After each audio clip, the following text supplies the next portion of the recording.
धारा जो चैप्टर पढ़ रहे हैं हम, इसके पिछले जो पार्ट था उसमें हमने पढ़ा था कि प्रत्यावर्ती धारा के लिए वर्ग माध्य मूलमान की गणना की थी। किसकी गणना की थी? वर्ग माध्य मूलमान की। तो हमारा फॉर्मूला आ रहा था IRMS = 0.707 I0। ठीक है, आज हमें करना है प्रत्यावर्ती धारा के लिए ऊष्मा की गणना। किसकी गणना करनी है? प्रत्यावर्ती धारा के लिए, प्रत्यावर्ती धारा के लिए ऊष्मा की गणना कीजिए। ऊष्मा की गणना कीजिए। प्रत्यावर्ती धारा के लिए ऊष्मा की गणना कीजिए। देखो समझना, प्रत्यावर्ती धारा के लिए हम ऊष्मा की गणना करते हैं। तो देखो समझना, ऊष्मा को हम हीट कहते हैं, H से डिनोट करेंगे। इसको हम किससे डिनोट करेंगे? H से। H = वही काम, लिमिट कहां से पूरे चक्कर में करना है? 0 से T तक इसकी क्या हो जाएगी? लिमिट हो जाएगी। और यहाँ क्या आ जाएगा? हम धारा की गणना करते थे तो I लिखते थे, वोल्टता की गणना करते थे तो V लिखते थे। ऊष्मा की गणना करनी है तो क्या लिखेंगे? H लिखेंगे। क्या लिखेंगे? H.dt अपॉन 0 से कहां तक? T तक लिमिट हो गई। नीचे अपना क्या आ जाएगा? टाइम आ जाएगा। 1 डॉट क्या हो गया? dt। अब मेन बात आ रही है कि ऊष्मा का फॉर्मूला क्या होता है? ऊष्मा का फॉर्मूला हम जानते हैं कि H = होता है विभवांतर इंटू धारा। क्या होता है? विभवांतर इंटू धारा। ऊष्मा बराबर होता है अपना V क्या है? विभवांतर, और I क्या है? हमारी धारा। हम ये भी जानते हैं, क्योंकि हम जानते हैं कि V बराबर होता है IR। V बराबर क्या होता है? IR। तो फॉर्मूला रखो, क्या आ जाएगा? H = V की वैल्यू रख दी हमने, IR इंटू वापस क्या हो गया? I हो गया। क्या हो गया? I हो गया। तो H = I का I से गुणा हुआ तो क्या होगा? I², और क्या बच रहा है? R। तो H = क्या फॉर्मूला हो जाएगा हमारे पास? I²R। ये फॉर्मूला यहाँ रख देना हमें। H = 0 से T तक हमारी लिमिट है। H की वैल्यू क्या है? I²R, और क्या हो गया? dt। ठीक है, और 1 का इंटीग्रेशन क्या हो जाएगा? T हो जाएगा। ये 1 का इंटीग्रेशन आ गया। कौन सा T होगा? स्मॉल t होगा। और लिमिट कहां से कहां तक इसकी? 0 से T तक। तो यहां से H = हमारे पास देखो क्या आ गया हमारे पास, कि हम जानते हैं कि यहाँ लिख देते हैं कि हम जानते हैं कि I बराबर, धारा की जो इक्वेशन होती है, I बराबर क्या होता है? I0 sin omega t। I बराबर क्या होता है? I0 sin omega t। Value रखो, यहाँ पर पुट कर दो फॉर्मूले में। 0 से t तक है, I की जगह I0 sin ओमेगा t लिख रहे हैं। स्क्वायर है तो इस पूरे का क्या हो जाएगा? स्क्वायर हो जाएगा। तो क्या आएगा? I0 का square sin square omega t, और क्या आ जाएगा? dt। अपॉन में अपर लिमिट रखेंगे, t की जगह क्या आ जाएगा? t। लोअर लिमिट रखेंगे माइनस करके, तो 0। ये ऐसा का ऐसा रहेगा। ठीक, अब H = देखो समझना, I0 का स्क्वायर, देखो t का पद नहीं है, हमें t के रेस्पेक्ट में करना है। जो t वाला है ना अंदर, उसको अंदर रखना है, बाकी सबको बाहर फेंक दो। कहां फेंक दो? बाहर, बाहर निकाल दो बाकी को। तो I0 का स्क्वायर जो है वो हमारा बाहर आ गया। नीचे में क्या है हमारा? t है, तो ये हो गया t। अंदर क्या बच रहा है वो देखो, 0 से T तक लिमिट है, क्या है? साइन स्क्वायर ओमेगा t, और क्या है? dt। Sign square omega t, और क्या है? dt। ये वैल्यू कल भी देखी थी हमने, पिछले पार्ट में देखी थी। क्या होती है कि हम जानते हैं कि 0 से t लिमिट जो है, और sign square omega t dt की जो वैल्यू होती है वो क्या होती है? t/2। क्या होती है? t/2 होती है। वैल्यू पुट करो, H = I0 का स्क्वायर अपॉन t, और इसकी वैल्यू क्या थी? t/2। इसकी वैल्यू क्या थी हमारे पास? t/2। t से t क्या हो जाएगा? कैंसल। तो क्या आ जाएगा हमारे पास? H = देखो हमारे पास क्या रह गया? I²R। यहाँ हमारे साथ क्या था? एक R भी था। देखो I की वैल्यू रखी है हमने, हमारे पास क्या था? एक R भी था। ये रह गया R। ठीक है, इसका ध्यान रखना। ये रह गया हमारा R। तो I0 के साथ हमने R को भी बाहर निकाला है, तो ये R भी इसके साथ बाहर आएगा। ध्यान रखना, R I0 का स्क्वायर होगा। यहाँ भी क्या आएगा हमारा R। ठीक है, ये था ना आई स्क्वायर आर, आई की वैल्यू रखी है अपन ने I zero square sine square omega T dt ऐसा कैसा, और ये आर रह गया t माइनस जीरो। ठीक है, तो ये आर का ध्यान रखना आप। तो क्या आ गया हमारे पास आई जीरो का स्क्वायर, टी से टी तो क्या हो गया, कैंसिल हो गया, अपॉन में क्या आ गया, 2 आ गया, अपॉन में क्या आ गया हमारे पास 2। देखो हमने अभी पिछली जो क्लास है उसमें आई आर एम एस निकाला था, क्या निकाला था, आई आर एम एस। तो I R M S is equal to हमारा फॉर्मूला आया था आई जीरो बटेवा रूट 2, क्या आया था, आई जीरो बटेवा रूट 2। लेकिन यहाँ क्या है, आई जीरो का स्क्वायर अपॉन 2, मतलब इसका स्क्वायर कर दे हम, क्या कर दे, इसका स्क्वायर कर दे तो क्या आएगा हमारे पास, आई जीरो का स्क्वायर अपॉन क्या आ जाएगा 2। तो मतलब हम यहाँ क्या लिख सकते हैं, इस पूरे की जगह आई स्क्वायर आर एम एस, क्या लिख सकते हैं, आई स्क्वायर, ऐसा हो जाएगा। देखो स्क्वायर करोगे I square R M S is equal to I zero का स्क्वायर अपॉन क्या आ जाएगा 2, अपॉन क्या आ जाएगा 2। तो इस पूरे आई जीरो का स्क्वायर, किसका स्क्वायर, आई जीरो का स्क्वायर अपॉन 2, तो आई जीरो स्क्वायर अपॉन 2 की जगह क्या लिख सकते हैं हम, I square R M S. तो क्या आएगा हमारे पास h इज इक्वल टू, इसकी जगह क्या लिख रहे हैं हम, I square R M S into में क्या आ जाएगा r। तो ये फॉर्मूला हो जाएगा हमारे लिए किसका, उष्मा का, किसका फॉर्मूला हो जाएगा, उष्मा का। प्रत्यावर्ती धारा के लिए क्या होती है हमारी उष्मा, उष्मा की गणना करनी हो तो आप क्या करोगे, I square R M S, ये क्या है, प्रत्यावर्ती धारा का वर्ग माध्य मूलमान है, उसमें किसका गुणा करना है आपको, प्रतिरोध का गुणा करना है। तो ये हमें किसकी प्राप्ति हो जाएगी यहाँ पर, उष्मा की। अब हम क्या करते हैं कि थोड़े न्यूमेरिकल देख लेते हैं।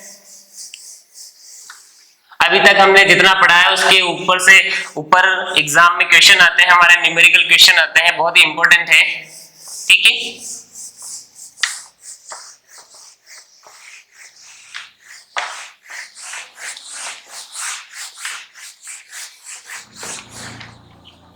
देखो समझ लो, हमको एक दे रखी है प्रत्यावर्ती वोल्टता की, एक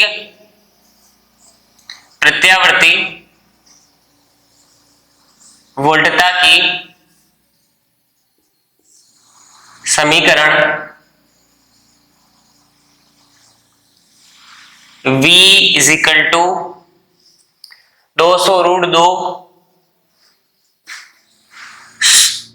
साइन 100 पाई टी है, क्या है, 200√2 साइन 100 पाई टी है। तो ज्ञात कीजिए, तो क्या निकालना है हमें, देखो समझना, तो ज्ञात कीजिए। फर्स्ट निकालनी है प्रत्यावर्ती वोल्टता की आवृत्ति, क्या निकालना है हमें फर्स्ट नंबर पर, प्रत्यावर्ती वोल्टता की आवृत्ति, क्या निकालना है फर्स्ट नंबर पर हमें, प्रत्यावर्ती वोल्टता की आवृत्ति। फिर सेकंड पर निकालना है हमें वोल्टता का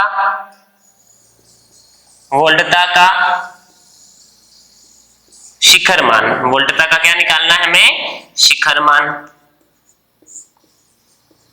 और थर्ड नंबर पे निकालना है हमें वोल्टता का वर्ग माध्य मूलमान। थर्ड नंबर पर क्या निकालना है हमें, वोल्टता का वर्ग माध्य मूलमान, वोल्टता का वर्ग माध्य मूलमान। ठीक है, तो देखो समझना कैसे करते हैं हम, क्या निकालना है थर्ड नंबर पर, वोल्टता का वर्ग माध्य मूलमान। हमें इक्वेशन दे रखी है क्वेश्चन में, सोल्व करते हैं इसको अपन।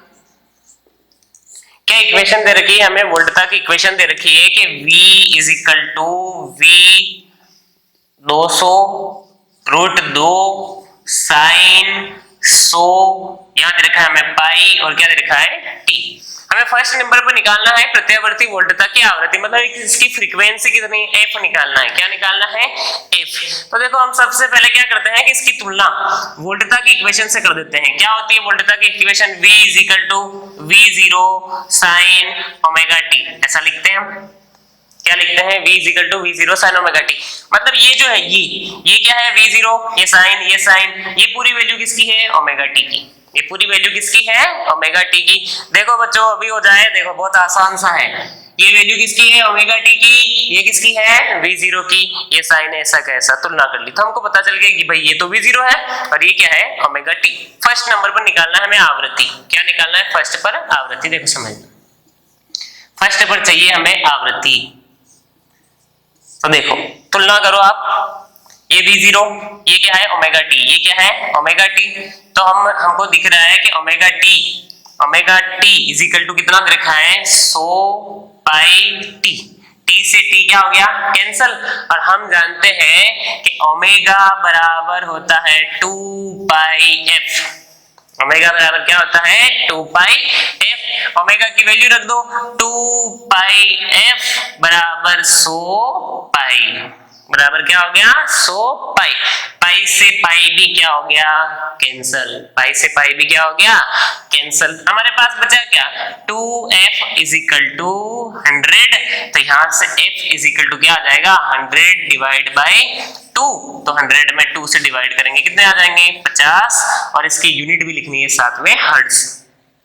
क्या आ जाएगी हमारी आवृत्ति 50 हर्ट्ज, क्या आ जाएगी 50 हर्ट्ज। अब सेकंड नंबर पर क्या चाहिए देखो आप, वोल्टता का शिखर मान। तो वोल्टता का शिखर मान कहते किसे हम V0 को, किसको कहते हैं अपन शिखर मान वोल्टता को। वोल्टता सेकंड नंबर पे चाहिए हमें वोल्टता का शिखर मान।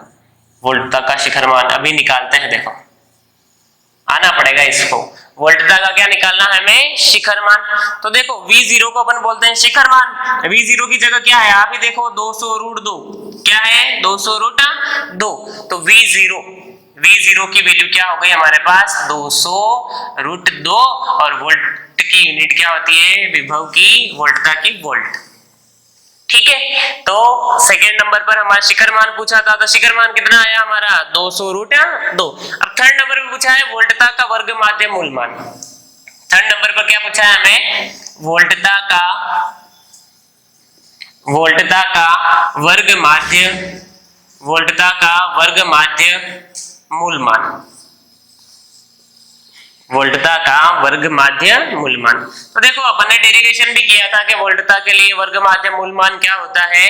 तो वोल्टता के लिए वर्ग माध्य मूल मान का फॉर्मूला था हमारे पास Vrms = V0/2। अब देखो कहीं अपन ने V0 निकाल रखा है क्या, ये रह गया हमारा V0। तो क्या हो जाएगा यहाँ से Vrms = V0 की वैल्यू क्या है हमारे पास 200√2 बटे में क्या है √2 से √2 गया काम से। ठीक है, √2 से √2 कैंसिल हो गया, तो Vrms = क्या आ गया 200 वोल्ट। Vrms = क्या हो गया 200 वोल्ट हो गया। ठीक है, तो ये हमारा एक न्यूमेरिकल हो गया कि एक प्रत्यावर्ती वोल्टता की इक्वेशन दे रखी है हमें ऐसी, तो हमें ज्ञात करना था फर्स्ट नंबर पर आवृत्ति, सेकंड पर निकालना था इसका शिखर मान, और थर्ड पर निकालना था क्या वर्ग माध्य मूल मान। तो इक्वेशन से तुलना ही की हमने और कुछ नहीं किया। इक्वेशन से आपको ऐसे तुलना कर देनी है, आपको मिल जाएंगे आपके सारे आंसर। ठीक है,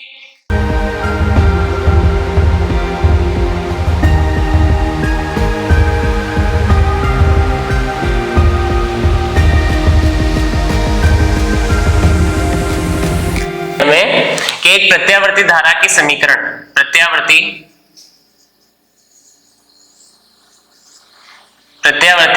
धारा की समीकरण I = 50 cos 100 पाई टी है। तो हमें एसी की आवृत्ति निकालनी है। तो फर्स्ट नंबर पर क्या निकालना है हमें एसी की आवृत्ति। फर्स्ट नंबर पर चाहिए हमें एसी की आवृत्ति, मतलब प्रत्यावर्ती धारा की आवृत्ति निकालनी है। सेकेंड नंबर पर चाहिए हमें आधे चक्र में औसत मान। सेकेंड चाहिए धनात्मक आधे चक्र में औसत मान। धनात्मक आधे चक्र में क्या चाहिए हमें औसत मान। और थर्ड चाहिए धारा का वर्ग माध्य मूल मान। थर्ड नंबर पर हमें क्या निकालना है IRMS। क्या निकालना है IRMS।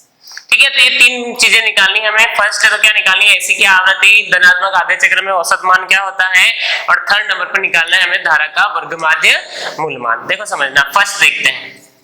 फर्स्ट क्या निकालनी है एसी की आवृत्ति, वही तुलना कर दो समीकरण। हमको दिया क्या है कि I बराबर दिया है यार 50 cos 100 पाई टी। धारा की इक्वेशन से तुलना कर दो। I = क्या होता है I0 sin ओमेगा टी, ऐसा ही होता है। ठीक, फर्स्ट नंबर निकालना है, आप तुलना करो, I0 की जगह 50 है तो I0 की वैल्यू कितनी हो गई, 50 हो गई। फिर साइन की जगह cos है, कोई फर्क नहीं पड़ता, ओमेगा टी की जगह क्या है, ओमेगा टी की जगह 100 पाई टी है।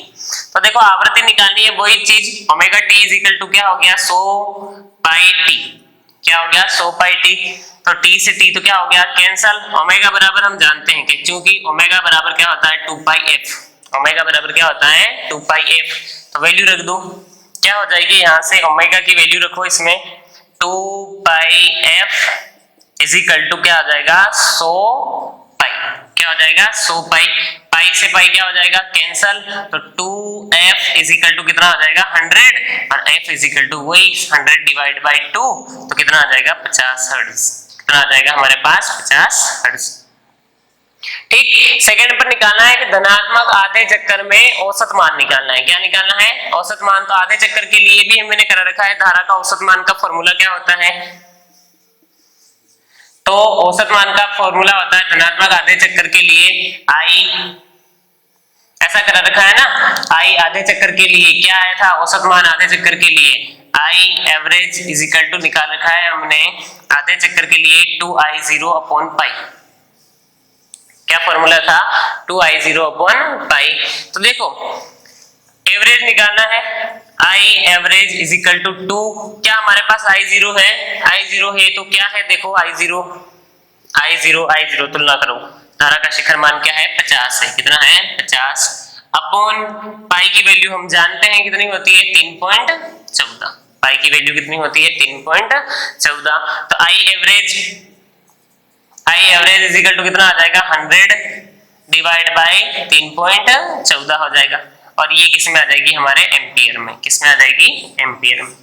ठीक है, तो सिंपल सा क्या है कि आपको फॉर्मूला पता होना चाहिए कि भाई आधे चक्कर के लिए क्या होता है कि 2I0 बटा पाई, क्या होता है 2I0 बटेवा में पाई। अब थर्ड पे पूछा है हमें IRMS, क्या पूछा है IRMS, धारा का वर्ग माध्य मूल मान, तो क्या होगा IRMS इज इक्वल टू, देखो IRMS is equal to formula जानते हैं I0 बटेवा में √2, तो I0 हमारे पास क्या है देख लो आप, I0 क्या है I0 50 है, I0 कितना है 50 है।